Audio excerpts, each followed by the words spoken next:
100억은 어디 있느냐? 눈 내리는 재래시장 국밥집 앞 재벌 회장의 얼굴이 굳었습니다.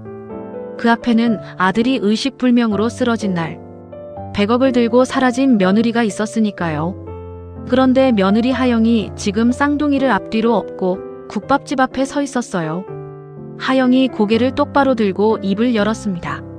저도 알고 싶네요. 그 돈이 어디 있는지. 회장은 며느리가 100억을 들고 도망갔다 생각했고 며느리는 억울한 누명을 쓰고 그 사이 쌍둥이까지 낳았습니다. 두 사람은 몰랐습니다. 누가 거짓말로 꾸민 일인지. 대체 이 가족이 갈라서게 된 이유가 무엇이었을까요? 사연 시작 전 구독과 좋아요 눌러주시고 어디서 듣고 계신지 댓글로 남겨주시면 그곳에 좋은 일만 가득하길 기원하겠습니다. 눈이 내리고 있었습니다. 재래시장 골목 위로 하얀 눈송이가 소리 없이 내려앉았습니다. 생선 비린내와 군고구마 연기가 뒤섞인 저녁 공기 속으로 눈송이는 조용히 녹아들었습니다. 발밑에는 이미 질척하게 녹은 눈이 골목 바닥을 적시고 있었죠. 그 골목 끝에서 한 여자가 걸어오고 있었습니다. 등에는 포대기로 묶인 아이 하나, 앞에는 또 다른 아이를 업고 있었습니다. 양손은 비어있지 않았습니다. 머리 위로 국밥 쟁반을 이고 있었으니까요. 뽀얀 김이 모락모락 피어오르는 쟁반을 눈 맞으며 아이들 데리고 조금의 흔들림도 없이 이고 걷는 여자. 서하영, 올해 33이었습니다. 배달처 문을 두드리자 안쪽에서 퉁명스러운 목소리가 먼저 튀어나왔습니다. 또 늦었네요. 하영은 허리를 꾸벅 숙였습니다. 등에 업힌 아이가 그 진동에 칭얼거렸지만 표정 하나 흔들리지 않았습니다. 눈썹 하나 까딱하지 않고 입꼬리도 올리지 않은 채 그저 반듯하게 고개를 숙였다가 들었습니다. 죄송합니다. 빈 그릇을 받아들고 돌아서는 길이었습니다. 눈이 운동화 속으로 스며들었고 발끝이 차갑게 젖어들었습니다. 하영은 걸음을 멈추지 않았습니다. 멈추면 더 추워질 것을 아는 사람처럼 그냥 걸었습니다. 가게로 돌아온 하영은 앞치마 주머니에 손을 넣었습니다. 손가락 끝에 닿는 지폐 몇 장과 동전 몇 개, 한 장, 두 장 천천히 세어보다 손이 멈췄습니다. 첫째 시온이 쓰는 흡입기가 거의 바닥나 있었습니다. 약국에 들러야 하는데 손에 쥔 돈으로는 약값이 되지 않았어요. 잠시 망설이던 하영은 가게 안쪽으로 들어가 할머니 사장 앞에 섰습니다. 할머니는 국물을 젓다가 하영을 올려다봤습니다. 선불로 조금만 받을 수 있을까요? 말끝이 가늘어졌습니다. 할머니는 아무 말 없이 앞치마 주머니에서 봉투 하나를 꺼내 건넸습니다. 물어보지도 더 말하지도 않았어요. 하영은 두 손으로 봉투를 받아 쥐고 깊이 고개를 숙였습니다. 꼭 갚겠습니다. 그날 밤이었습니다. 하영은 아이들을 가게 쪽방에 눕혔습니다. 천장에 빗물 자국이 남은 3평짜리 방, 3년 전 갈 곳 없는 하영에게 할머니가 조용히 내어준 공간이었죠. 할머니는 단 한 번도 사정을 캐묻지 않았습니다. 애들이랑 여기 있어. 그 한마디가 전부였습니다. 하영은 그 말 한마디에 기대어 3년을 버텼습니다. 시온과 라온을 나란히 눕히고 두툼한 겨울 이불을 목까지 끌어올려 덮어줬습니다. 3살배기 쌍둥이 형제 둘이 나란히 누우면 그 작은 방이 꽉 찼습니다. 하영은 시온의 이마에 손등을 갖다 댔습니다. 열은 조금 가라앉은 듯 했지만 숨을 들이쉴 때마다 가슴에서 가느다란 소리가 났습니다. 하영은 한참을 그 소리를 들으며 아이 곁에 앉아 있었죠. 아이들이 잠들고 나서야 자리에 누웠습니다. 얇은 혹겹 이불 하나를 끌어당겨 몸에 걸쳤습니다. 방 안은 찼습니다. 벽 너머로 시장 문 닫는 소리, 상인들 귀가하는 발소리가 하나씩 멀어져 갔습니다. 하영은 핸드폰을 꺼냈습니다. 화면을 켜고 연락처를 열고 스크롤을 내렸습니다. 3년 동안 한 번도 지우지 못한 이름이었습니다. 강태연. 손가락이 이름 위에 잠시 머물렀다가 화면이 천천히 덮였습니다. 방 안이 다시 어두워졌습니다. 다음 날 아침 시장은 어김없이 열렸습니다. 하영은 국밥집 안팎을 오가며 그릇을 날랐고 상인들은 저마다 좌판을 펼치며 하루를 시작했습니다. 옆 가게 아주머니가 쟁반을 받아들며 무심코 물었습니다. 애 아빠는 연락도 없어? 하영은 웃었습니다. 입꼬리만 살짝 올린 오래 연습한 사람의 웃음이었어요. 바쁜 사람이에요. 그것으로 끝이었습니다. 아주머니도 더 묻지 않았고 하영도 더 말하지 않았습니다. 시장 사람들에게 하영은 그저 억척같이 일하는 젊은 엄마였습니다.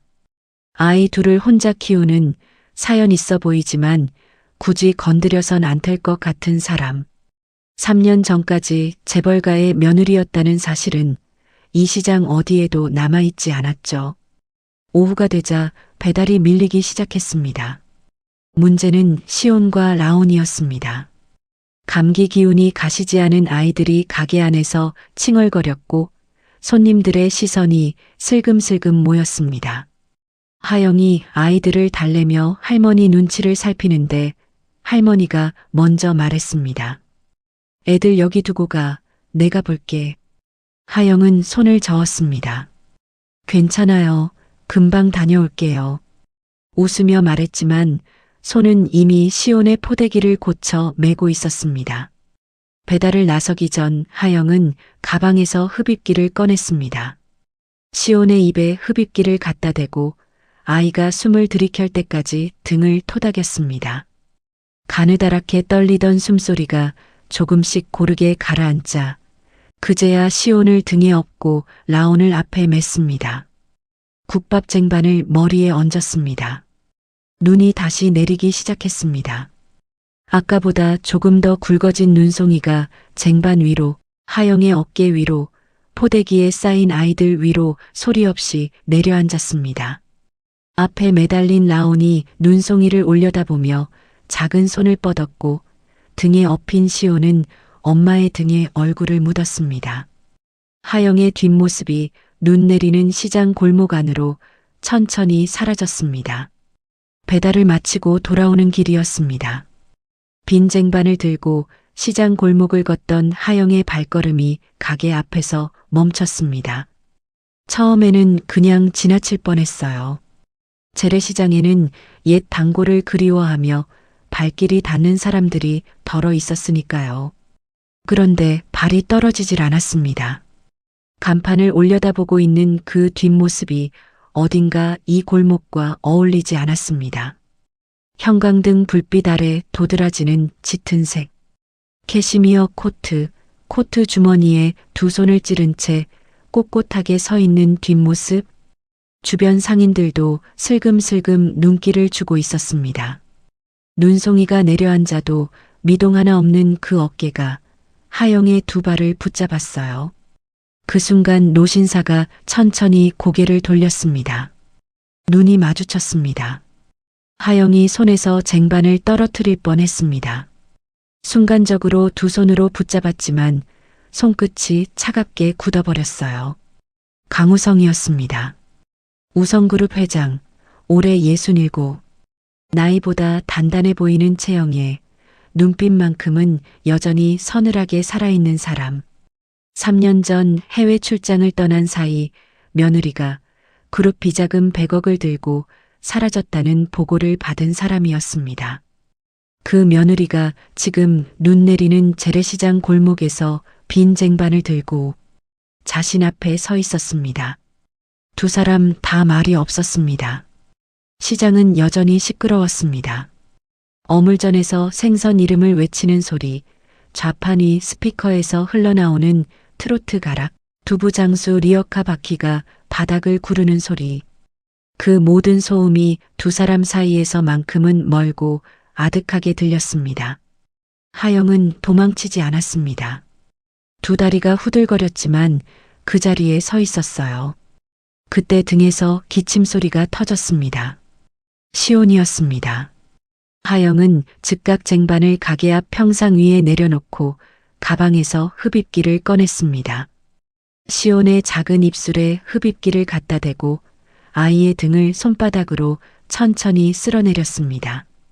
한 번, 두 번, 가느다랗게 떨리던 숨소리가 조금씩 고르게 가라앉기 시작했습니다. 회장은 그 장면을 말없이 지켜봤습니다. 낡은 흡입기였습니다. 손잡이 부분 플라스틱이 닳아 속살이 비칠 정도였어요. 시온의 발에 신겨진 운동화 밑창도 한쪽이 벌어져 있었습니다. 하영의 손등은 겨울바람에 트고 갈라져 있었어요. 앞에 매달린 라온은 낯선 노신사를 올려다보며 눈을 껌뻑였습니다. 영문도 모른 채 눈송이를 맞으며 눈만 껌뻑이는 3살배기였습니다. 100억을 들고 사라진 여자의 삶이라고는 도저히 믿기지 않는 풍경이었습니다.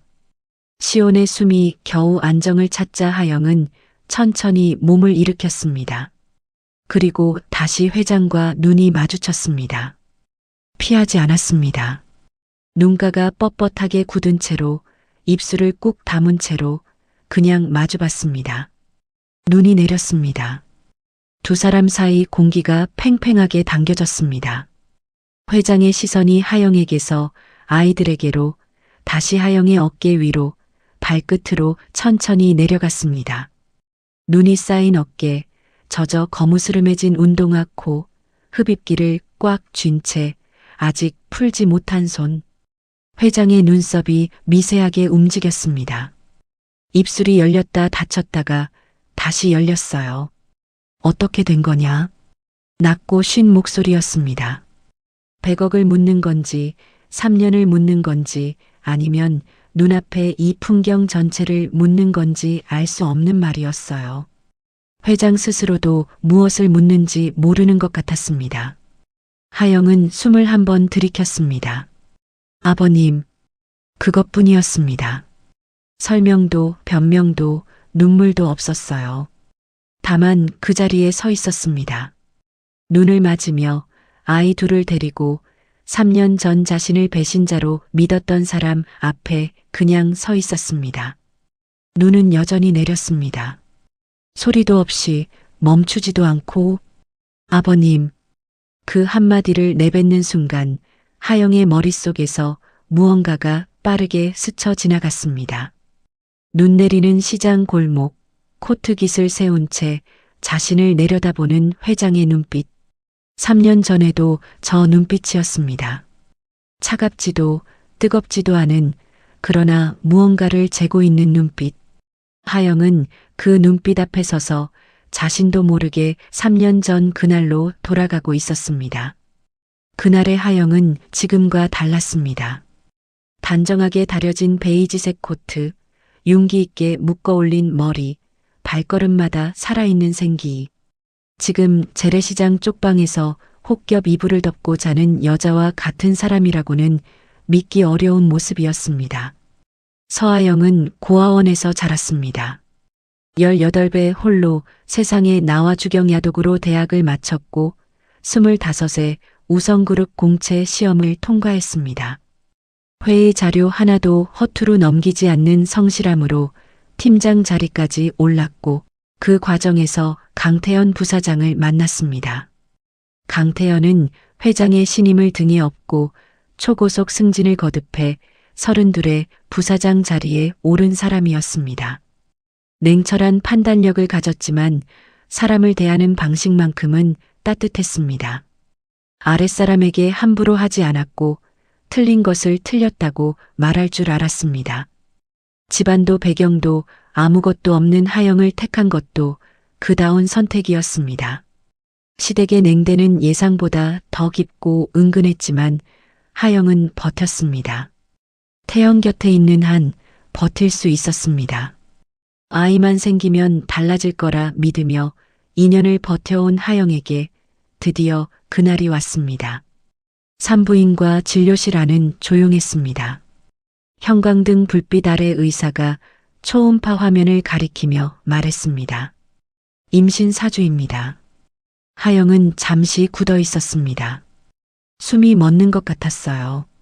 그러다 눈가가 뜨겁게 달아오르더니 참았던 눈물이 볼을 타고 주르륵 흘러내렸습니다. 의사가 건네는 휴지를 받아들면서도 손이 떨렸습니다. 2년이었습니다.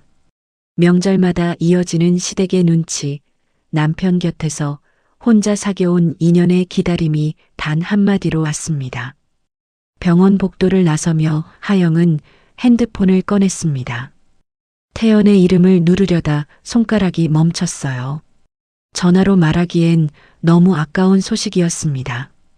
직접 보면서 그 표정을 눈에 담으면서 말하고 싶었어요. 핸드폰을 가방에 넣고 병원 문을 나서는 하영의 발걸음이 그날따라 가벼웠습니다. 이른 봄 햇살이 주차장 바닥에 길게 드리워져 있었습니다. 그때 전화가 울렸습니다. 모르는 번호였습니다. 하영은 별 생각 없이 받았습니다. 강태연 씨 보호자세요? 지금 즉시 오셔야 합니다. 그 목소리가 귀에 들어오는 순간 주차장 바닥이 흔들리는 것 같았습니다. 하영은 택시를 잡아타고 떨리는 손으로 태연의 번호를 눌렀습니다. 연결이 안 됐습니다. 다시 눌렀습니다. 역시 안 됐어요. 손가락이 화면 위에서 계속 같은 이름을 눌렀지만 신호음만 길게 이어졌습니다. 창밖으로 건물들이 빠르게 스쳐 지나갔고 하영의 두 손은 무릎 위에서 서로를 꽉 붙잡고 있었습니다. 응급실은 소란스러웠습니다. 흰 가운을 입은 의료진이 복도를 바삐 오갔고 어디선가 링거대가 바닥을 긁으며 지나가는 소리가 났습니다. 하영은 접수대로 달려가 태연의 이름을 댔습니다. 잠시 후 담당 의사가 나왔습니다. 마스크 위로 보이는 눈빛이 무겁게 가라앉아 있었습니다. 중증 외상으로 현재 의식불명 상태입니다. 그 순간이었습니다. 하영의 두 무릎이 꺾였습니다. 차가운 응급실 복도 바닥에 주저앉아 두 손으로 입을 틀어막았습니다. 소리가 새어나오지 않도록 가슴에서 올라오는 것들을 억지로 눌러 담았어요. 오전 내내 그토록 벅차게 차올랐던 것이 단 몇 분 만에 이렇게 차갑게 무너져 내렸습니다. 얼마나 지났을까요?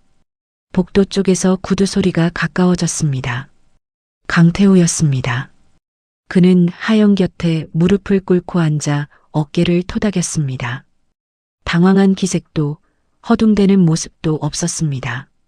침착하게, 능숙하게, 마치 이런 상황에 익숙한 사람처럼 움직였습니다. 그 능숙함이 이상하게 느껴지지 않을 만큼 하영은 이미 너무 무너져 있었어요. 조금 뒤 회장이 도착했습니다. 병실 유리창 너머 각종 기계에 연결된 채 미동도 없이 누워있는 아들을 본 순간 회장의 몸이 굳었습니다. 천천히 복도 의자에 주저앉아 두 손을 무릎 위에 올려놓은 채 아무 말도 하지 않았어요. 3년 전 먼저 떠난 아내가 생각났을지도 모릅니다. 아들의 곁을 지켜야 할 사람이 곁에 없다는 사실이 이 순간 더 깊고 시리게 파고들었을 테니까요. 하영이 천천히 회장 곁으로 다가갔습니다. 아버님, 말은 그것뿐이었습니다. 하영은 회장의 손 위에 자신의 손을 살며시 얹었습니다. 회장은 뿌리치지 않았어요.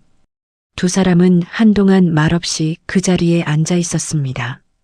복도 형광등이 윙윙거리는 소리만 조용히 이어졌습니다. 같은 시각 태우는 병원 복도 끝에 서 있었습니다.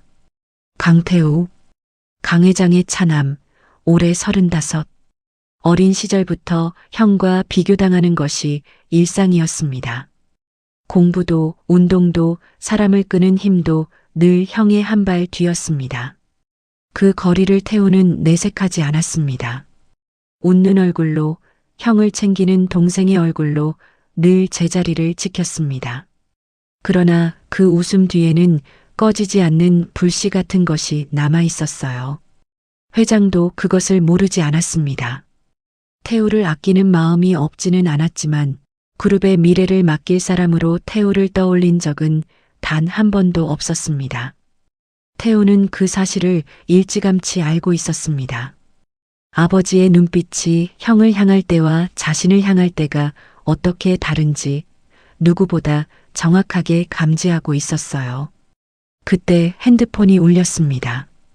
그룹 산하병원 원장이었습니다.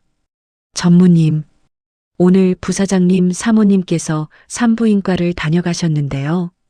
태우는 짧게 대답했습니다. 네. 전화를 끊고 응급실 쪽으로 시선을 돌렸습니다. 복도 창가에 등을 기댄 채 두 손으로 얼굴을 감싸고 있는 하영이 보였습니다. 어깨가 조용히 들썩였습니다. 아까까지 임신 소식에 설레었을 여자가 지금은 차가운 병원 복도에서 혼자 무너지고 있었습니다. 태우는 표정 하나 바꾸지 않았습니다. 그리고 낮게 혼자만 들릴 목소리로 중얼거렸습니다. 형이 깨어나기 전에 정리하자. 사고가 난 지 2주가 지났습니다. 태연은 여전히 눈을 뜨지 않았습니다. 병실 기계들이 규칙적으로 소리를 내는 것만이 그가 살아있다는 증거였어요. 하영은 매일 아침 병실 문을 열고 들어가 태연의 손을 잡았습니다. 따뜻하지도 차갑지도 않은 그 손이 하영에게는 유일한 위안이었습니다. 그 무렵 회장 앞에 넘기 어려운 문제가 놓였습니다. 수개월 전부터 확정되어 있던 해외 국빈급 출장이었습니다. 취소하기엔 이미 너무 많은 것이 얽혀 있었고 연기할 수 있는 성격의 일정도 아니었습니다.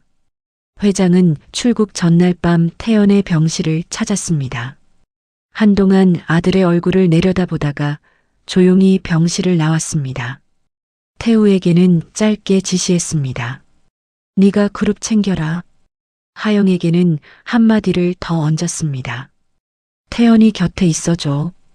공항으로 떠나는 차 안에서 회장은 비서에게 매일 아침 태연의 상태를 보고하라고 지시했습니다. 그것이 지금 자신이 할 수 있는 전부였습니다. 공항 배웅을 마친 태우는 돌아서는 순간 표정이 바뀌었습니다. 회장의 차가 시야에서 사라지자 그 단정하게 유지되던 얼굴에서 무언가가 스르르 거쳤습니다. 태우는 핸드폰을 꺼내 짧은 문자 하나를 보냈습니다. 준비해. 일주일이었습니다. 아버지가 없는 단 일주일. 태우는 그 시간을 오래 기다렸는지도 모릅니다. 형은 언제 깨어날지 알 수 없는 상태였어요. 의사도 가족도 아무도 장담하지 못했습니다. 그 불확실함이 태우에게는 오히려 기회였습니다. 형이 깨어나기 전에 끝내야 했습니다. 후계자 자리, 그룹 경영권, 아버지의 신임. 평생 형의 뒤에서 바라보기만 했던 것들이 지금 이 순간 손 닿는 곳에 있었어요. 남은 걸림돌은 단 하나였습니다. 형의 아이를 품은 그 여자, 서하영이었습니다. 아이까지 태어나면 모든 것이 끝이었어요. 태우의 눈의 하영은 처음부터 이 집안과 어울리지 않는 사람이었습니다. 조용히 떠나가주면 되는 일이었습니다. 그날 밤부터 태우의 움직임은 빨라졌습니다. 오랫동안 심어둔 측근을 불렀습니다. 지시는 간결했어요. 하영명의 계좌 접근 경로를 확보하고 그녀의 사본을 도용할 것. 그룹 IT 담당자는 이미 오래전부터 태우의 사람이었습니다. 서버 접속 로그가 조작됐고 내부 승인 문서에 하영의 서명이 만들어졌습니다. 그룹 비자금 100억 중 일부가 하영명의 계좌를 1시간 경유한 뒤 해외 페이퍼 컴퍼니로 빠져나갔어요. 병원 CCTV 속 하영의 동선까지 편집됐습니다. 처음부터 끝까지 모든 증거가 서하영을 가리키도록 설계된 함정이었습니다. 빈틈이 없었습니다. 사흘 뒤 태우는 하영을 병원 회의실로 불렀습니다. 창문 하나 없는 좁은 회의실이었어요. 형광등 불빛만 차갑게 내리쬐는 공간에 하영이 들어서자 태우는 이미 의자에 앉아 서류를 정리하고 있었습니다. 하영이 자리에 앉는 것을 확인하고 나서야 태우는 천천히 서류를 밀어냈습니다. 형수님 계좌에서 이상한 자금 이동이 있었습니다. 혹시 알고 계셨습니까? 하영이 눈썹을 찌푸리며 서류를 집어들었습니다. 숫자가 눈에 들어오는 순간 손끝이 굳었어요. 세 자리씩 끊어진 숫자 100억이었습니다. 이게 무슨 저는 아무것도 모릅니다. 태우는 천천히 고개를 끄덕였습니다. 마치 그 대답을 예상했다는 듯이 특경가중법입니다. 실형입니다. 짧고 건조한 말이었어요. 하영의 손에서 서류가 바스락 소리를 냈습니다. 자신의 사번, 자신의 계좌번호, 자신의 서명. 모든 것이 완벽하게 맞아떨어져 있었습니다. 하영은 자신의 눈을 의심했습니다. 그러나 서류 위의 숫자와 이름은 흔들리지 않았어요. 싸워볼 여지가 있는지 머릿속으로 빠르게 따져봤지만 어디를 봐도 자신이 100억을 빼돌린 사람이 되어 있었습니다. 완벽했습니다. 너무 완벽해서 오히려 소름이 돋을 지경이었어요. 내가 한 게 아니에요. 이건 조작이에요. 태우는 눈 하나 깜짝하지 않았습니다. 그걸 누가 믿겠습니까? 변호사를 선임하겠다는 말이 하영의 입에서 나왔습니다. 태우는 잠시 말을 멈췄다가 천천히 입을 열었어요. 그러세요. 수사 들어가면 구치소 대기입니다. 시간이 얼마나 걸릴지는 모르지만 그 말과 함께 태우의 시선이 천천히 아래로 내려갔습니다. 하영의 배 쪽이었어요. 하영은 자신도 모르게 두 손으로 배를 감쌌습니다. 임신 초기라고 들었습니다. 방 안의 공기가 싸늘하게 가라앉았습니다. 구치소에서 아이를 지킬 수 있겠습니까? 형수님. 하영은 의자 손잡이를 꽉 잡았습니다. 손가락 끝이 하얗게 변할 만큼 쥐었지만 아무 말도 나오지 않았어요. 이것은 처음부터 치밀하게 설계된 것이었고 자신이 할 수 있는 것은 아무것도 없었습니다. 태우는 서류를 천천히 챙기며 자리에서 일어났습니다. 조용히 사라져 주시면 이 사건은 내부에서 정리하겠습니다. 형수님이 선택하실 시간은 48시간입니다. 문이 닫혔습니다. 회의실에 하영 혼자 남았어요. 형광등이 윙윙거리는 소리만 가득했습니다. 하영은 그 자리에서 한동안 멈춰서 있었습니다. 그러다 천천히 태연의 병실로 향했습니다. 병실 문을 열자 기계 소리가 규칙적으로 울렸어요. 하영은 태연의 손을 두 손으로 감싸쥐고 그 옆에 앉았습니다. 당신이 있었으면 이러지 못했을 텐데. 목소리가 떨렸습니다. 눈가가 뜨겁게 달아오르더니 눈물이 손등 위로 떨어졌어요. 태연은 아무 반응이 없었습니다. 하영은 고개를 숙여 태연의 손등에 이마를 댔습니다. 한참을 그렇게 있다가 천천히 고개를 들었어요. 그리고 배에 손을 얹었습니다. 엄마가 지킬게. 그 말이 결심이 됐습니다. 새벽이었습니다. 병실 안은 늘 그렇듯 조용했어요. 기계 소리, 그리고 태연의 고른 숨소리. 하영은 침대 곁으로 다가가 태연의 손을 잡았습니다. 차갑지 않았습니다. 살아있는 손이었어요. 꼭 깨어나요. 나 기다리지 말고 그냥 깨어나기만 해요. 목이 메어 더 이상 말이 나오지 않았습니다. 하영은 태연의 손을 살며시 내려놓고 자리에서 일어났어요. 병실 문을 닫고 복도에 섰습니다. 돌아보고 싶었습니다. 그러나 돌아보지 않았어요. 한 걸음 한 걸음 복도 끝을 향해 걸었습니다. 그 길로 저택으로 돌아왔습니다. 드레스룸 앞에 서서 한동안 움직이지 않았어요. 옷걸이마다 걸려있는 옷들, 서랍 안가지런히 정리된 물건들, 이 집에서 함께 쌓아온 인연의 흔적들이었습니다. 하영은 캐리어 가방을 꺼냈습니다. 옷 몇 벌을 접어 넣었어요. 서랍에서 결혼 반지를 꺼냈다가 다시 손가락에 끼웠습니다. 침대 협탁 위에 놓인 작은 액자를 집어들었어요. 결혼식 날 찍은 사진이었습니다. 웃고 있는 태연의 얼굴을 손가락으로 한번 쓸어내리고 캐리어 안에 조심스럽게 넣었어요. 가방을 다 싸고 나서도 한동안 캐리어 손잡이를 잡은 채 서 있었습니다. 저택 현관문이 닫혔습니다. 새벽 찬 공기가 볼을 스쳤어요. 그렇게 서아영은 사라졌습니다. 며칠 뒤 회장이 귀국했습니다. 공항 입국장을 나서는 순간부터 태우가 곁에 있었어요. 차에 오르자마자 태우가 입을 열었습니다. 아버지, 드릴 말씀이 있습니다. 태우의 목소리는 차분했어요. 준비된 사람의 차분함이었습니다. 서류를 건네며 말을 이었습니다. 형수님이 그룹 비자금 100억을 빼돌리고 잠적했습니다. 회장의 얼굴이 굳었습니다.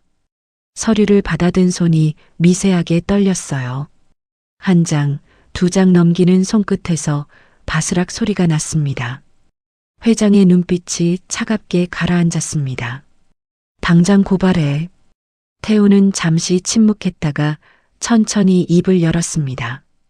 아버지, 그러면 비자금 존재가 밝혀집니다. 그룹 전체가 흔들립니다. 회장의 손이 멈췄어요. 태우는 계속했습니다. 위자료라 생각하고 보내시는 게 맞습니다. 어차피 처음부터 우리 집안 사람이 아니었으니까요. 차 안에 침묵이 흘렀습니다. 창밖으로 공항 불빛이 빠르게 스쳐 지나갔어요. 회장은 손에 쥔 서류를 내려다봤습니다. 입술이 굳게 다물렸습니다. 태우의 말을 부정할 한마디가 나오지 않았어요. 그 침묵이 태우에게는 충분한 답이었습니다. 3년이 흘렀습니다. 그 3년 동안 강우성 회장은 매주 한 번씩 아들의 병실을 찾았습니다.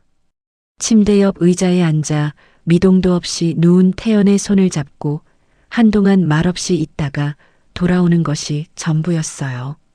태연의 손은 늘 같은 온도였습니다. 따뜻하지도 차갑지도 않은. 회장은 그 손을 잡을 때마다 며느리를 떠올렸습니다. 100억을 들고 사라진 여자. 아들이 의식을 잃은 틈을 타 도망간 여자. 그 생각이 병실 안에서 반복될 때마다 회장의 손에 힘이 들어갔습니다. 태우는 주기적으로 보고를 올렸습니다. 아직 행방을 못 찾았습니다. 매번 같은 말이었어요. 한때 회장이 직접 찾아보겠다고 나선 적도 있었습니다. 그러나 태우가 조용히 막았습니다. 찾아봤자 비자금 존재만 드러난다고, 그룹에 더 큰 타격이 온다고. 회장은 그 말을 듣고 주먹을 쥐었다가 천천히 폈습니다. 분노와 체념이 반복되는 3년이었어요. 그리고 그 3년 동안 태우는 회장의 시선이 진실에 닿지 못하도록 조용히, 그러나 빈틈없이 막아왔습니다. 그날도 회장은 병원을 찾았습니다. 담당 의사가 조심스럽게 입을 열었습니다. 차도가 없습니다. 현재로서는 달라질 가능성을 말씀드리기 어렵습니다. 회장은 아무 말도 하지 않았습니다. 의사가 방을 나간 뒤에도 한동안 태연의 얼굴을 내려다봤어요. 3년 전과 조금도 다르지 않은 얼굴이었습니다. 눈을 감은 채 숨만 쉬고 있는 아들. 회장의 손이 태연의 이불 위로 천천히 내려앉았습니다. 손끝이 미세하게 떨렸어요. 병원을 나서는 강 회장의 발걸음이 무거웠습니다. 3년이었습니다. 반드시 깨어날 거라 믿으며 버텨온 3년인데 오늘 의사의 말은 그 믿음의 밑동을 건드렸어요. 차 문을 열려다 강 회장은 잠시 멈췄습니다. 오늘은 그 넓고 조용한 저택으로 곧장 돌아가고 싶지 않았습니다. 기사에게 낮게 말했습니다. 예전에 살던 동네로 가보자. 마장동 쪽으로. 기사는 말없이 고개를 끄덕였습니다. 차가 익숙한 도로를 벗어나 오래된 골목 안으로 들어서자 강 회장은 창밖을 바라봤어요. 낡은 간판들, 좁은 골목, 눈을 맞으며 장사를 이어가는 상인들. 수십 년 전 자신이 빈손으로 걷던 거리였습니다. 차가 골목 초입에 멈추자 강 회장은 조용히 내렸습니다. 기다리지 말고 먼저 들어가. 혼자 걸었습니다. 눈이 잔잔히 내렸습니다. 발길이 자연스럽게 시장 안쪽으로 향했어요. 50년 전통이라는 빛바랜 간판, 군고구마 굽는 냄새, 국물 향기. 사업이 막막하던 시절 이 순댓국 한 그릇이 하루의 전부였던 때가 있었습니다. 강 회장의 걸음이 순댓국집 앞에서 저절로 멈췄습니다. 가게 앞에 멈춰서서 간판을 올려다보는데 저 멀리 골목 안쪽에서 누군가 걸어오는 모습이 눈에 들어왔습니다. 여자였습니다. 눈 속에서 아이 둘을 앞뒤로 업고 머리에 배달 그릇을 이고 걸어오고 있었어요. 콧물을 훌쩍이는 아이를 얻으면서도 걸음이 흔들리지 않는 여자. 회장의 시선이 무심코 그 모습에 멈췄습니다. 가까워질수록 아이들의 얼굴이 눈에 들어왔어요. 눈송이를 맞으며 엄마 등에 얼굴을 묻고 있는 아이 앞에 매달린 채 낯선 노신사를 올려다보는 아이. 회장의 가슴 한구석이 이유도 없이 묘하게 저려왔습니다. 발이 그 자리에 붙어버린 것처럼 움직이지 않았어요. 그때 여자가 고개를 들었습니다. 눈이 마주쳤습니다. 두 사람 다 굳어버렸어요. 강 회장의 뇌리에서 무언가가 번개처럼 스쳤습니다. 서하영이었습니다. 한때 며느리라 불렀던 여자, 아들이 의식을 잃은 틈에 100억을 들고 사라졌다고 믿어온 여자가 눈 내리는 재래시장. 골목에서 아이 둘을 업고 자신 앞에 서 있었어요. 3년 동안 행방을 찾지 못했던 그 여자가 이렇게 불쑥 나타났습니다. 그 순간 등에 업힌 아이가 기침을 터뜨렸습니다. 하영은 즉각 그릇을 가게 앞 평상에 내려놓고 주머니에서 낡은 흡입기를 꺼냈습니다. 플라스틱 손잡이가 달아 속살이 비칠 정도였어요. 시온의 입에 흡입기를 갖다 대고 등을 천천히 쓸어내리는 하영의 손, 한쪽 밑창이 벌어진 아이의 운동화, 세탁을 여러 번 거쳐 색이 바랜 아이의 얇은 점퍼.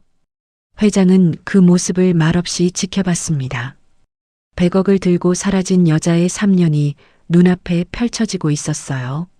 시온의 숨이 고르게 가라앉자 하영이 천천히 몸을 일으켰습니다. 그리고 다시 회장과 눈이 마주쳤습니다. 피하지 않았어요. 눈가가 뻣뻣하게 굳은 채로 입술을 꾹 다문 채로 그냥 마주봤습니다. 눈은 여전히 내렸습니다. 두 사람 사이로 시장 소음이 멀고 아득하게 들렸습니다. 어물전 상인의 목소리, 리어카 바퀴 구르는 소리, 좌판 스피커에서 흘러나오는 흥얼거림. 회장의 시선이 하영에게서 아이들에게로, 다시 하영의 낡은 앞치마로, 거칠게 튼 손으로, 눈에 젖어 거무스름해진 운동화 코로 천천히 내려갔습니다. 긴 침묵 끝에 회장이 낮게 입을 열었습니다. 100억은 어디 있느냐? 하영은 눈을 내리깔지 않았습니다. 똑바로 마주보며 대답했어요. 저도 알고 싶네요. 그 돈이 어디 있는지. 회장의 눈썹이 미세하게 움직였습니다. 지금 그게 말이 된다고 생각하느냐? 네. 하영의 목소리는 흔들리지 않았습니다. 저는 한 푼도 갖지 못했으니까요. 침묵이 흘렀습니다. 회장의 시선이 다시 아이들에게로 내려갔어요. 3살. 사고가 난 그해 겨울에 태어난 아이들. 말하지 않아도 계산이 됐습니다. 계산이 되는 순간 회장의 가슴 어딘가에서 무언가가 삐걱거리기 시작했어요. 저 아이들이. 말이 거기서 멈췄습니다. 회장의 굳었던 표정에 처음으로 균열이 생겼습니다. 강 회장은 잠시 입술을 굳게 다물었다가 다시 물었습니다. 태연이 아이들이냐? 하영은 망설이지 않았어요. 네. 짧은 한마디였습니다. 그러나 그 한마디 안에 3년이 담겨 있었습니다. 두 사람은 잠시 그 자리에 서 있었어요. 눈이 내렸습니다. 시장 골목의 소음이 두 사람 사이를 비껴 지나갔습니다. 강 회장이 먼저 입을 열었어요. 안으로 들어가자. 이른 저녁이었습니다. 순댓국집 안은 아직 손님이 많지 않았어요. 가게 사장 할머니가 눈치껏 맨 구석 자리를 내줬습니다. 하영은 시온을 품에 안고 자리에 앉았습니다. 열기가 가시지 않은 아이의 뺨이 하영의 어깨에 닿았어요. 라온은 옆 의자에 앉아 두리번거리다가 강 회장을 올려다봤습니다. 강 회장은 그 눈빛을 잠깐 마주치고 나서 시선을 하영에게로 돌렸습니다. 두 사람 사이에 잠시 침묵이 흘렀습니다. 먼저 입을 연 건 하영이었어요. 태연 씨는 지금 어떻습니까? 강 회장의 손이 테이블 위에서 멈췄습니다. 예상하지 못한 질문이었어요.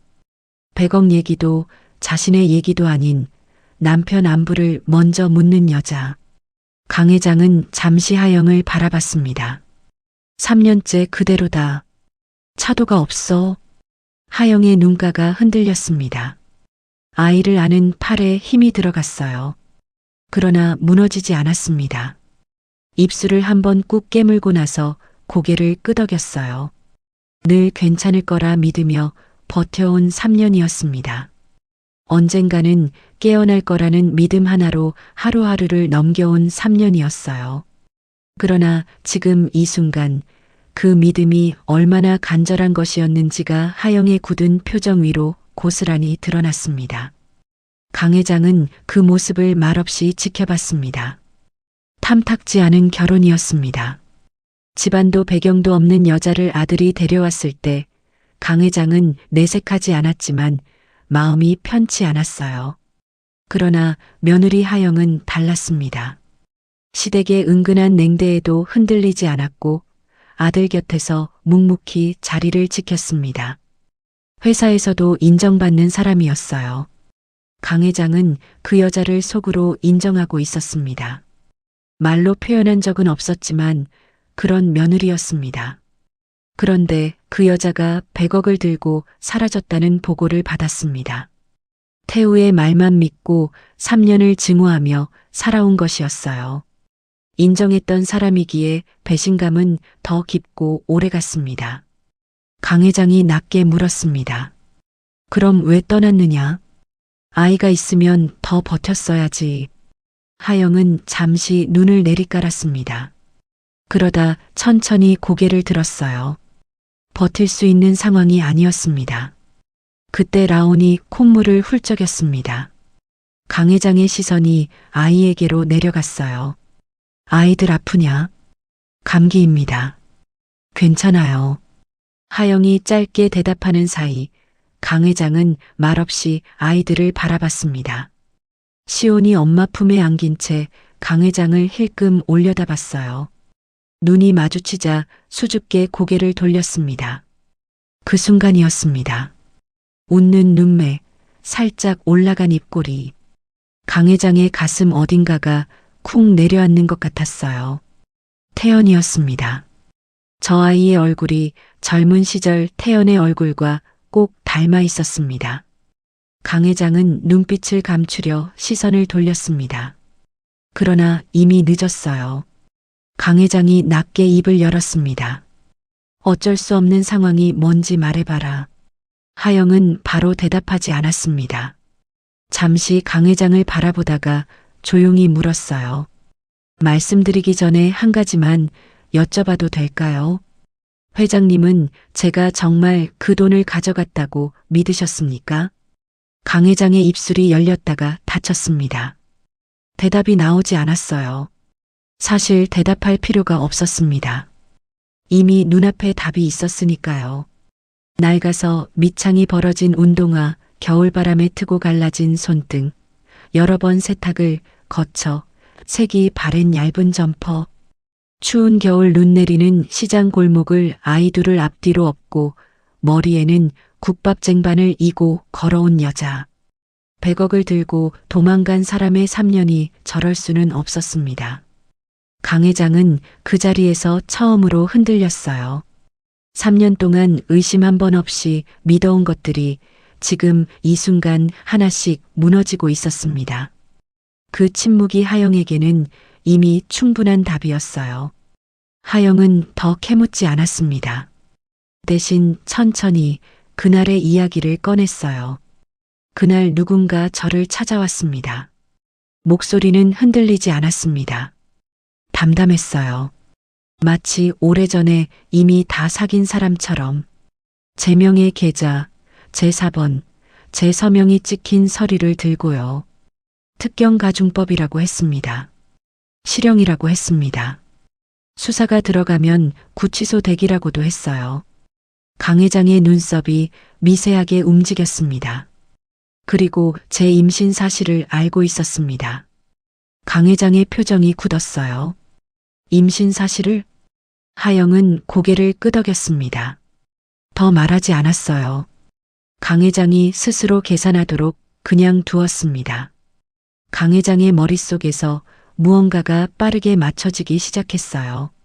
태우의 보고 타이밍, 지나치게 빈틈없이 완벽했던 서류 찾아봤자 비자금 존재만 드러난다며 조용히 막아온 3년.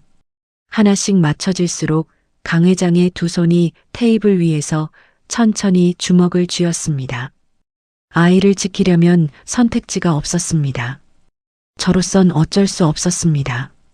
하영의 말이 끝나는 순간 강 회장이 낮게 물었습니다. 그 서류를 태우가 가져왔느냐? 태우의 이름이 강 회장의 입에서 먼저 나왔습니다. 하영은 대답하지 않았어요. 그러나 눈을 피하지도 않았습니다. 강 회장과 정면으로 눈을 마주친 채 그냥 있었습니다. 그 침묵 속에서 강 회장은 모든 것을 읽었어요. 눈을 피하지 않는 사람의 침묵이 어떤 의미인지 67평생을 사람을 보며 살아온 강 회장이 모를 리 없었습니다. 도망친 거냐? 강 회장의 목소리가 낮게 깔렸습니다. 도망친 게 아니라 밀려난 겁니다. 하영의 목소리는 끝까지 흔들리지 않았어요. 강 회장은 천천히 자리에서 일어나 가게 밖으로 나갔습니다. 하영도 아이들을 데리고 뒤따라 나왔어요. 강 회장은 하영에게 등을 보인 채 한동안 움직이지 않았습니다. 넓은 어깨가 미세하게 떨렸습니다. 손등으로 눈가를 한번 훔쳤어요. 67의 재벌 회장이 눈 내리는 재래시장 국밥집 앞에서 혼자 사귀고 있었습니다. 그때 라온이 아장아장 걸어와 강 회장의 바지춤을 잡았습니다. 까만 눈망울로 올려다보는 3살짜리였어요. 강 회장의 몸이 굳었습니다. 무릎을 꿇고 싶었지만 그러면 무너질 것 같아 버텼어요.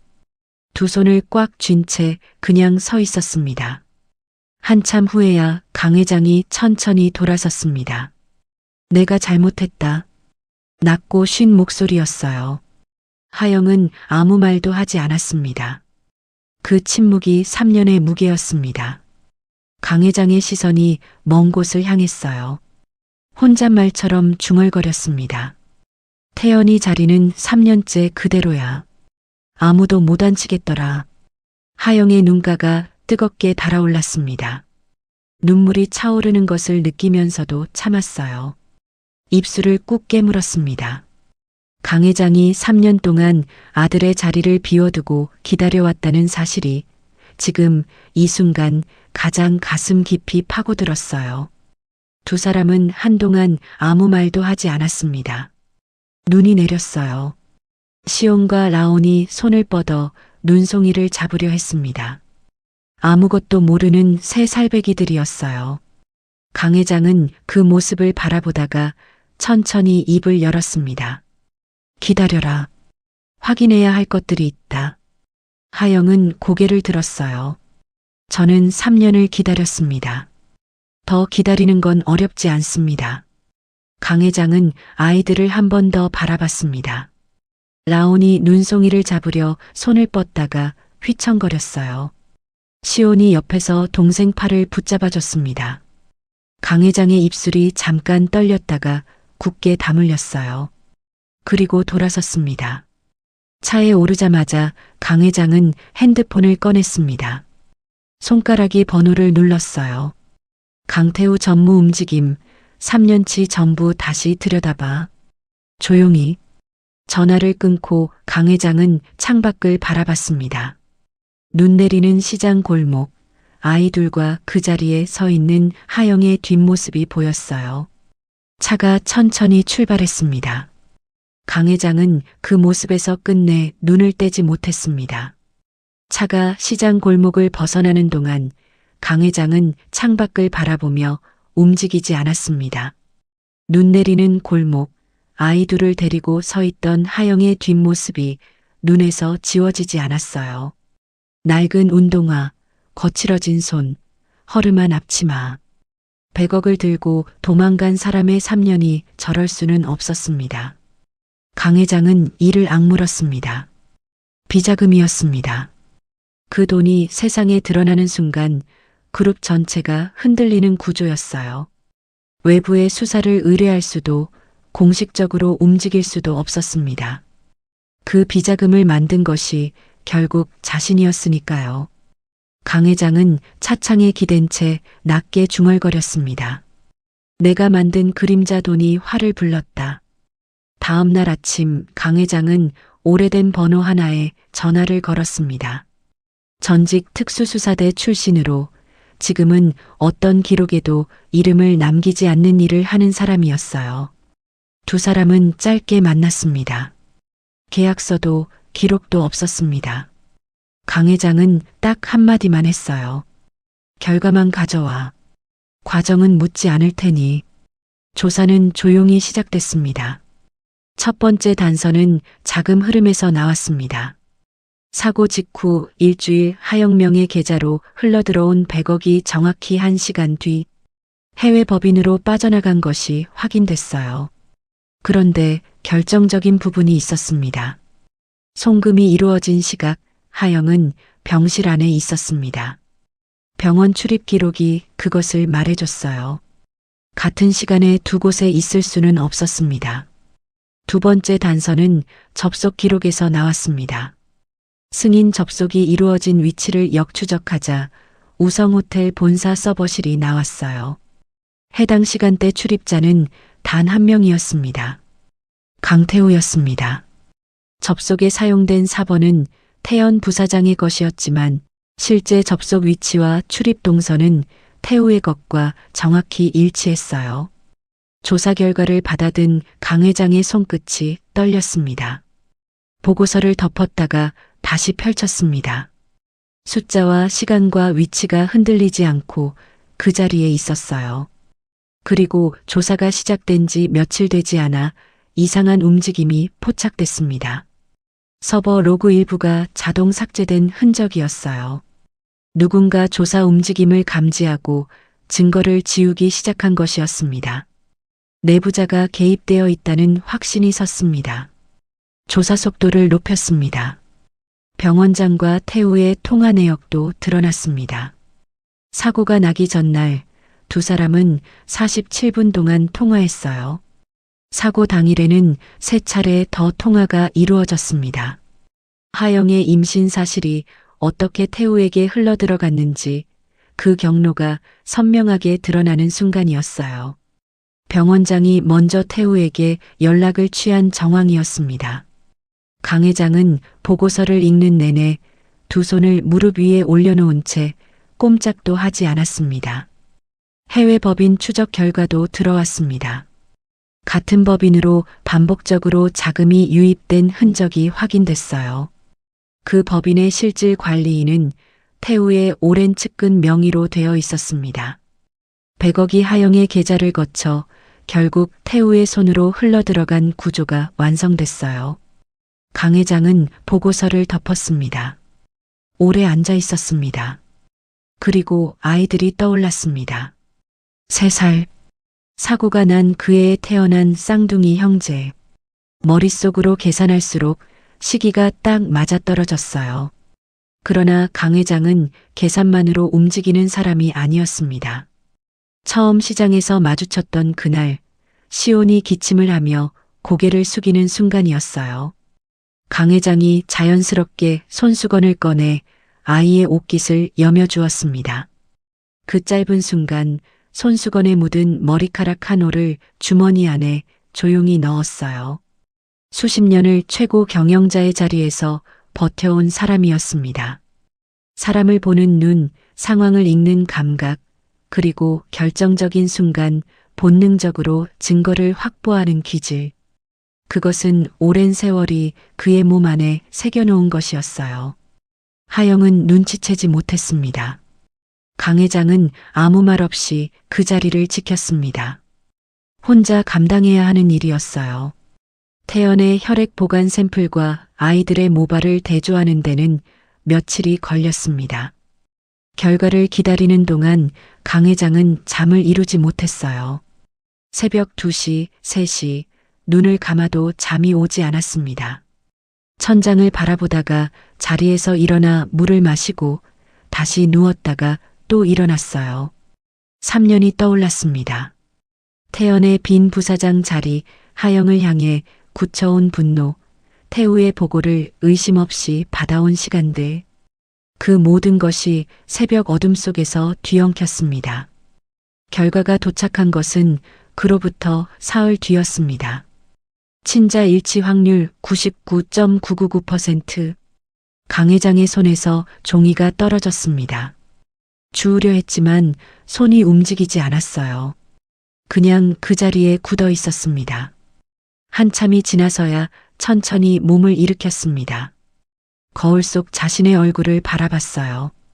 눈가가 붉게 달아올라 있었습니다. 나는 또 증거부터 찾았구나. 혼자 중얼거렸습니다. 며느리를 처음부터 끝까지 믿지 못했습니다. 아들이 선택한 사람을 3년 동안 배신자로 여기며 살았습니다. 그 회한이 가슴 깊은 곳에서 천천히 차올랐어요. 강 회장은 그 길로 병원으로 향했습니다. 태연의 병실 문을 열었어요. 기계 소리, 고른 숨소리, 여전히 눈을 감고 있는 아들. 강 회장은 침대 곁에 무릎을 꿇었습니다. 67의 몸이 삐걱거렸지만 개의치 않았어요. 태연의 손을 두 손으로 감싸 쥐었습니다. 한참을 그렇게 있다가 눈가에 차오른 것들이 결국 흘러내렸습니다. 미안하다, 아들아. 그 한마디뿐이었습니다. 한참 후 강 회장은 자리에서 일어났습니다.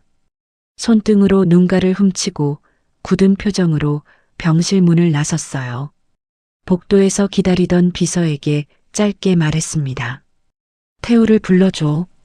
아버지의 얼굴이 아니었습니다. 심판자의 얼굴이었어요. 태우를 부른 것은 이튿날 오전이었습니다. 집무실 문이 닫히고 비서가 나가고 두 사람만 남았어요. 태우는 문을 열고 들어서며 여전히 능숙한 얼굴이었습니다. 넥타이 하나 흐트러지지 않은 차림으로 낮게 인사했어요. 아버지, 부르셨습니까? 강 회장은 대답하지 않았습니다. 의자에 앉은 채 태우를 바라봤어요. 말이 없었습니다. 그 침묵이 방 안에 가득 찼습니다. 태우는 자리에 서서 기다렸어요. 표정은 흔들리지 않았지만 손끝이 바지 솔기 위에서 미세하게 움직였습니다. 강 회장이 천천히 서류를 밀어냈습니다. 자금 이동 로그, 서버실 접속 IP 기록, 병원장과의 통화 내역, 그리고 친자 확인 결과. 태우가 서류를 집어들었습니다. 한 장, 두 장 넘기는 손이 미세하게 떨렸어요. 강 회장은 그 손을 바라봤습니다. 할 말이 있으면 해봐라. 태우는 서류를 내려놓았습니다. 잠시 침묵하다가 천천히 입을 열었어요. 형수의 자작극입니다. 저도 속은 겁니다. 끝까지 능숙했습니다. 목소리도 눈빛도 흔들리지 않았어요. 강 회장은 그 말을 듣는 내내 두 손을 무릎 위에 올려놓은 채 움직이지 않았습니다. 그러다 낮고 차갑게 입을 열었어요. 조카들을 지우려 했다. 태우의 눈꺼풀이 미세하게 떨렸습니다. 핏줄을 끊으려 한 놈이 분노가 아니었습니다. 그보다 훨씬 차가운 것이었어요. 강 회장은 추가 서류를 밀어냈습니다. 조사가 시작된 직후 누군가 서버 로그를 삭제하려 한 흔적이었어요. 태우의 얼굴에서 처음으로 무언가가 흔들렸습니다. 말문이 막혔어요. 강 회장이 낮게 물었습니다. 100억이 빠져나간 그날, 넌 어디 있었냐? 태우는 대답하지 않았습니다. 입술이 열리려다 다물렸어요. 그 침묵이 방 안을 가득 채웠습니다. 강 회장은 대답을 기다리지 않았어요. 이미 그 침묵에서 모든 것을 읽었습니다. 한참의 침묵 끝에 태우가 입을 열었습니다. 목소리는 여전히 차분했어요. 형은 깨어나지 않습니다. 그 사실을 인정하지 못하는 건 아버지입니다. 그 순간이었습니다. 강 회장의 오른손이 번개처럼 올라갔습니다. 태우의 뺨을 향해. 그러나 멈췄어요. 허공에서 떨리는 손이 멈췄습니다. 강 회장은 천천히 손을 내렸습니다. 주먹을 꽉 쥔 채로 숨을 한 번 길게 내쉬었어요. 내 형은 아직 살아있다. 낮고 쉰 목소리였습니다. 그 한마디가 방 안에 오래 머물렀어요. 강 회장은 자리에서 일어났습니다. 창가로 걸어가 등을 돌린 채 말했어요. 오늘 밤 비행기다. 태우의 얼굴이 굳었습니다. 강 회장은 계속했어요. 전무해임, 호텔 경영권 박탈, 모든 계좌 동결. 오늘부로. 아버지, 더 할 말 없다. 강 회장은 돌아보지 않았습니다. 창밖 회색 하늘을 바라본 채 그 자리에 서 있었어요. 태우는 한동안 움직이지 않았습니다. 그러다 천천히 돌아섰어요. 문이 닫혔습니다. 다시는 돌아오지 마라. 이 집안에 내 자리는 없다. 강 회장의 말은 이미 닫힌 문을 향한 것이었습니다. 그날 밤 공항 VIP 통로였습니다. 태우는 굳은 표정으로 걸었어요. 구두 소리가 대리석 바닥 위에 규칙적으로 울렸습니다. 게이트 앞에서도 탑승구를 지나면서도 뒤를 돌아보지 않았어요. 분노도 후회도 읽히지 않는 뒷모습이었습니다. 그저 걸었습니다. 그렇게 사라졌어요. 집무실에 홀로 남은 강 회장은 오랫동안 창밖을 바라봤습니다. 도심의 불빛이 하나씩 켜지고 있었어요. 강 회장은 그 불빛들을 바라보며 움직이지 않았습니다. 방 안은 조용했어요. 시계 소리만 규칙적으로 울렸습니다. 한참이 지나서야 강 회장의 입술이 열렸어요. 내가 괴물을 키웠어. 혼잣말이었습니다. 그 말이 텅 빈 집무실 안에서 낮게 울렸어요. 강 회장은 천천히 전화기를 들었습니다. 비서에게 조용히 지시했어요. 서아영을 병원으로 데려와라. 전화를 끊고 강 회장은 자리에서 일어났습니다. 코트를 걸치고 집무실을 나섰어요. 그 길로 병원으로 향했습니다. 태연의 병실 문을 열자 기계 소리가 조용히 울렸어요. 강 회장은 침대 곁에 앉아 아들의 손을 잡았습니다. 여전히 눈을 감고 있는 아들. 강 회장은 그 손을 두 손으로 감싸쥐고 낮게 말했어요. 이제 다 끝났다, 아들아. 그날 저녁 하영은 비서의 연락을 받았습니다. 시온과 라온의 손을 잡고 병원으로 향하는 하영의 발걸음이 무거웠어요. 무슨 말을 들을지, 어떤 얼굴로 서 있어야 할지 아무것도 알 수 없었습니다. 병실 앞 복도에 섰을 때 하영의 발걸음이 멈췄어요. 병실 문이 눈앞에 있었습니다. 손잡이에 손을 뻗으려다 그 자리에 서 있었어요. 숨을 한번 들이켰습니다. 3년이었습니다. 3년 만에 다시 서는 그 문 앞이었어요. 복도 형광등이 희끗하게 내리쬐는 가운데 하영의 손이 천천히 손잡이를 잡았습니다.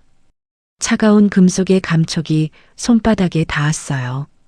숨을 한번 들이켜고 문을 밀었습니다. 병실 안은 조용했습니다. 기계 소리, 그리고 태연의 고른 숨소리. 3년 전과 조금도 달라지지 않은 풍경이었어요. 하영은 천천히 침대 곁으로 걸어갔습니다. 시온과 라온은 낯선 공간에 주눅이 들었는지 엄마 손을 꼭 쥔 채 눈만 깜빡였어요. 하영은 태연의 손 위에 자신의 손을 살며시 얹었습니다. 따뜻했어요. 3년 전과 같은 온도였습니다. 우리 왔어요. 낮게 거의 숨결처럼 말했습니다. 병실 안에 그 목소리가 조용히 퍼졌어요. 라온이 까치발을 들고 침대 위를 들여다봤습니다. 눈을 감고 누워있는 낯선 얼굴이었어요. 라온이 작은 목소리로 불렀습니다. 아빠? 대답이 없었습니다. 시온도 침대 난간을 두 손으로 잡고 아빠를 바라봤어요. 하영은 시온의 어깨를 살며시 감쌌습니다. 아무 말도 하지 않았어요. 그냥 그 자리에 함께 서 있었습니다. 잠시 후였습니다. 태연의 손끝이 미세하게 움직였어요. 하영의 손 아래에서 손가락 끝이 가늘게 떨렸습니다. 하영은 숨을 멈췄어요. 의료진이 모니터를 확인했습니다. 심박수가 올라가고 있었어요. 간호사가 다른 의료진을 불렀습니다.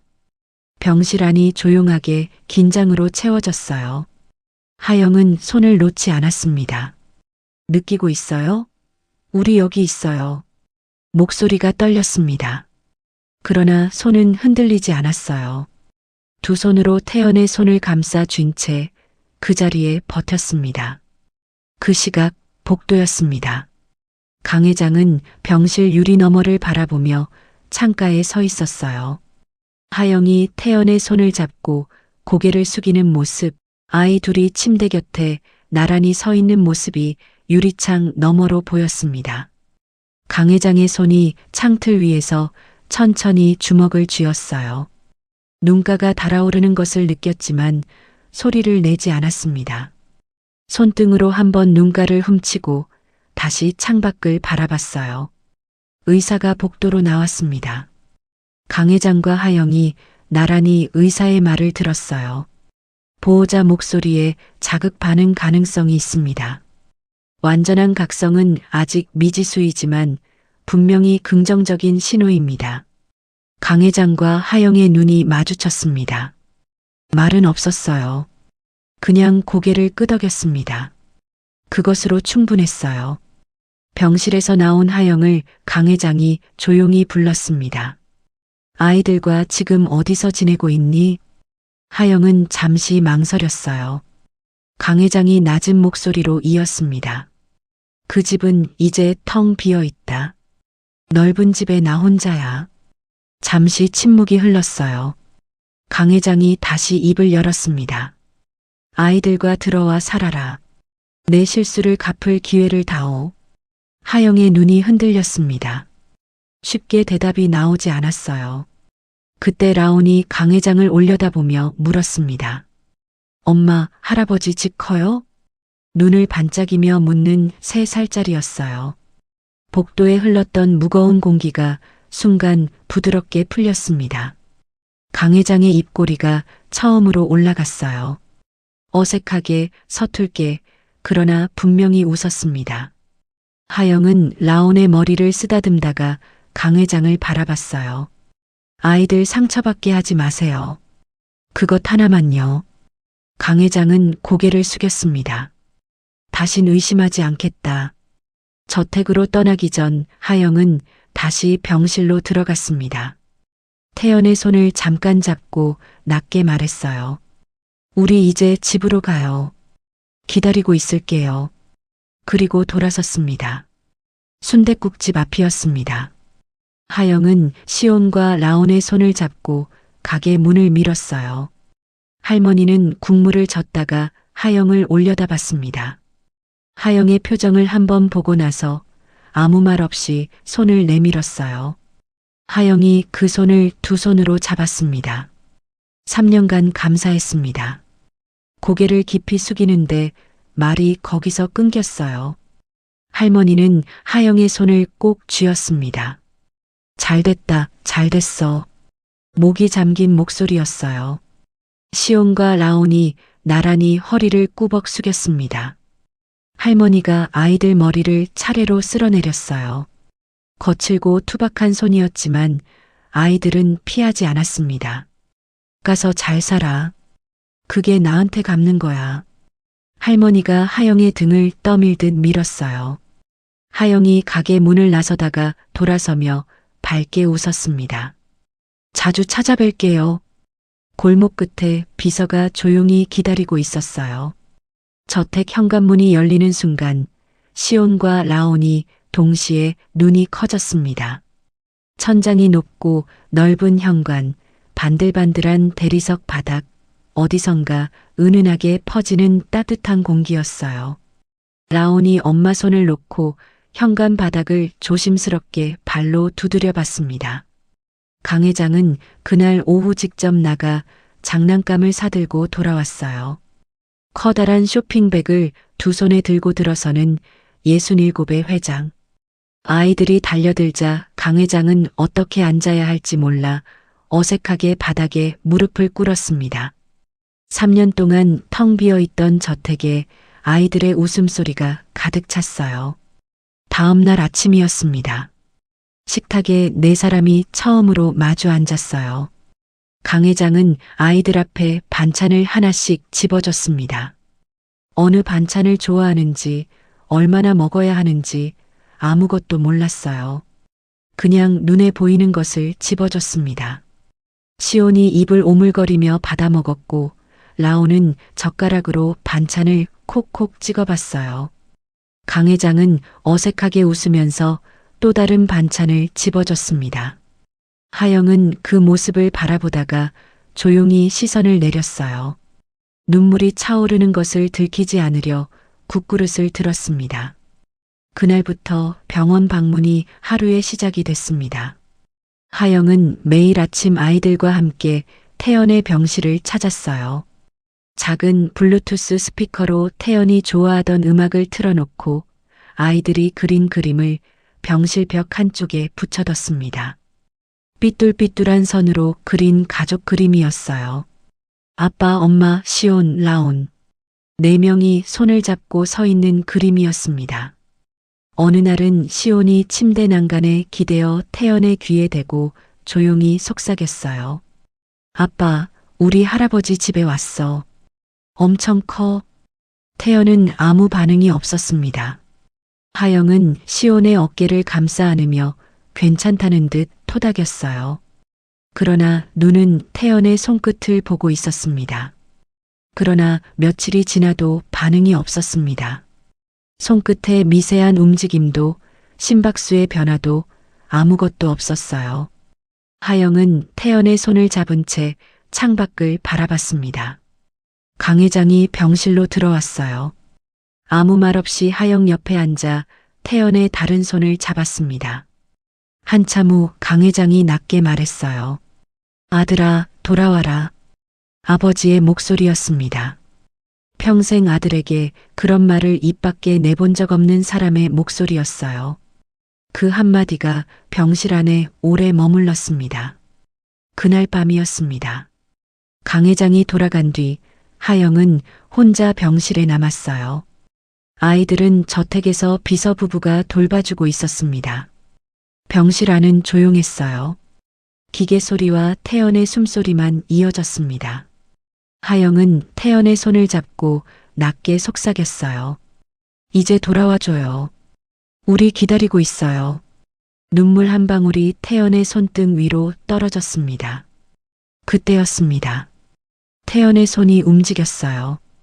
이번에는 달랐습니다. 손끝이 아니었어요. 손 전체가 천천히 그러나 분명하게 하영의 손을 감쌌습니다. 하영의 숨이 멎었어요. 모니터에서 심박수가 빠르게 올라갔습니다. 달려온 의사가 태연의 눈꺼풀을 확인했어요. 안구가 움직이고 있었습니다. 각성 단계 진입 가능성 있습니다. 하영의 눈에서 눈물이 쏟아졌어요. 소리를 내지 않으려 입술을 깨물었지만 어깨가 들썩였습니다. 태연의 손을 꽉 잡은 채 이마를 그 손등에 댔어요. 복도에서 소식을 들은 강 회장은 한동안 말이 없었습니다. 병실 유리 너머 하영의 모습을 바라보다가 천천히 고개를 들었어요. 복도 창밖으로 밤하늘이 보였습니다. 강 회장은 낮게 혼잣말을 했어요. 깨어나라 아들아. 모든 게 제자리로 돌아왔다. 몇 주가 지났습니다. 새벽 병실은 조용했어요. 기계 소리만 규칙적으로 울리는 시간이었습니다. 하영은 침대 옆 보호자 의자에서 잠들어 있었어요. 고개가 살짝 기울어진 채 태연의 손을 잡은 손이 이불 위에 놓여 있었습니다. 그때였습니다. 태연의 눈꺼풀이 천천히 떨렸어요. 한 번, 두 번, 그러다 눈이 열렸습니다. 형광등 불빛이 시야 가득 들어왔어요. 눈을 깜빡이며 초점을 맞추는데 한참이 걸렸습니다. 흐릿하게 보이는 것들이 하나씩 윤곽을 찾아갔어요. 기계, 흰 천장, 그리고 옆에서 잠든 얼굴. 하영이었습니다. 태연의 입술이 열렸습니다. 목이 타들어가는 것 같았어요. 3년이었습니다. 그 목소리로 처음 내뱉는 말이었습니다. 하영아. 떨리고 쉰 목소리였어요. 그러나 분명히 들렸습니다. 하영의 눈이 번쩍 열렸어요. 태연의 눈이 자신을 보고 있었습니다. 하영의 손이 태연의 손을 꽉 잡았어요. 말이 나오지 않았습니다. 입술이 열렸다 닫혔다를 반복하다가 결국 소리 없이 눈물이 쏟아졌어요. 어깨가 들썩였습니다. 3년 동안 참아온 것들이 한꺼번에 터져 나왔어요. 의료진이 달려왔습니다. 병실이 분주해졌어요. 모니터를 확인하고 태연의 눈동자를 살피고 간단한 반응 검사를 진행했습니다. 하영은 한쪽으로 물러섰지만 태연의 손은 놓지 않았어요. 아침이 밝자 하영은 아이들을 데리고 병실로 들어왔습니다. 시온과 라온은 문 앞에서 잠시 멈췄어요. 눈을 감고 있던 아빠가 오늘은 눈을 뜨고 자신들을 바라보고 있었습니다. 라온이 먼저 달려가며 외쳤어요. 아빠 이제 다 나았어? 하영이 아이들 어깨를 감싸며 말했습니다. 그래, 이제 나았어. 아빠 더 힘내게 응원해줘야 해. 시온과 라온이 나란히 외쳤습니다. 아빠 힘내. 태연의 눈가가 붉어졌어요. 하영은 아이들을 잠시 할머니 간호사에게 맡기고 태연 곁에 바짝 앉았습니다. 낮게 태연의 귀에만 들릴 목소리로 말했어요. 있잖아요. 사고 나던 날 나 임신 4주차 확인하고 오는 길이었어. 얼굴 보고 얘기해 주려 했는데. 태연의 눈이 흔들렸습니다. 하영은 눈물이 맺혔지만 웃으며 이었어요. 쌍둥이야. 첫째가 시온이고 둘째가 라온이야. 당신 많이 닮았지? 태연은 말을 잇지 못했습니다. 고개를 천천히 끄덕였어요. 눈에서 눈물이 흘렀습니다. 손이 하영의 손을 꽉 쥐었어요. 아직 많은 말을 할 수 있는 상태가 아니었습니다. 그러나 꼭 쥔 손이 고개를 끄덕이는 동작이 흐르는 눈물이 말 대신 모든 것을 전했어요. 하영은 복도로 나와 강 회장에게 전화를 걸었습니다. 신호가 2번 울리기도 전에 연결됐어요. 아버님, 태연 씨 눈 떴어요. 수화기 너머로 잠시 침묵이 흘렀습니다. 그리고 강 회장의 굵은 숨소리가 들렸어요. 강 회장은 그날 오전 안에 병원에 도착했습니다. 강 회장은 태연의 병실에서 모든 것을 고백했습니다. 태우의 계략, 하영의 누명, 3년 동안 진실을 보지 못한 것까지. 태연은 듣는 내내 굳은 표정이었어요. 눈빛이 차갑게 가라앉았다가 하영의 손을 찾아 꽉 쥐었습니다. 강 회장이 마지막으로 고개를 숙였어요. 내가 잘못했다. 병실 안에 침묵이 흘렀습니다. 태연은 힘겹게 입을 열었어요. 하영 고생했지. 하영은 고개를 저었습니다. 우리 괜찮아요. 이제 괜찮아요. 짧은 한마디였습니다. 그러나 그 안에 3년의 무게가 고스란히 담겨 있었어요. 3개월이 지났습니다. 재활이 본격적으로 시작됐어요. 처음에는 침대에서 일어나 앉는 것부터였습니다. 그 다음은 두 발로 바닥을 딛는 것이었어요. 복도에서는 시온과 라온이 기다렸습니다. 태연이 보행기를 잡고 한 걸음씩 걸어 나올 때마다 아이들이 두 팔을 벌리고 외쳤어요. 아빠 빨리 와. 태연은 그 목소리를 들으며 걸었습니다. 다리가 떨리고 숨이 찼지만 멈추지 않았어요. 강 회장은 복도 끝에서 그 모습을 바라봤습니다. 팔짱을 낀 채 말없이 서 있었어요. 의사가 곁에서 말했습니다. 회복 속도가 빠릅니다. 강 회장은 대답하지 않았어요. 그냥 태연이 걷는 모습을 바라봤습니다. 1년이 지났습니다. 봄이었어요. 공원 벚꽃이 막 피기 시작한 오후였습니다. 태연이 라온의 자전거 뒤를 잡고 뛰었어요. 라온이 페달을 구르며 까르르 웃음을 터뜨렸습니다. 시온은 이미 저만치 앞서 달리고 있었어요. 하영은 벤치에 앉아 그 모습을 바라봤습니다. 무릎 위에 얹은 손이 편안하게 펼쳐져 있었어요. 3년 동안 한 번도 지어본 적 없는 표정이었습니다. 완전히 힘이 빠진 그냥 웃는 얼굴이었어요. 태연의 부사장 공식 복귀 기자회견이 열렸습니다. 3년째 공석이었던 우성그룹 부사장 자리에 강태연의 이름이 다시 올라가는 날이었어요. 태연이 단상에 서서 짧고 단호하게 선언했습니다. 투명한 경영, 신뢰를 바탕으로 한 새 출발. 카메라 플래시가 터졌어요.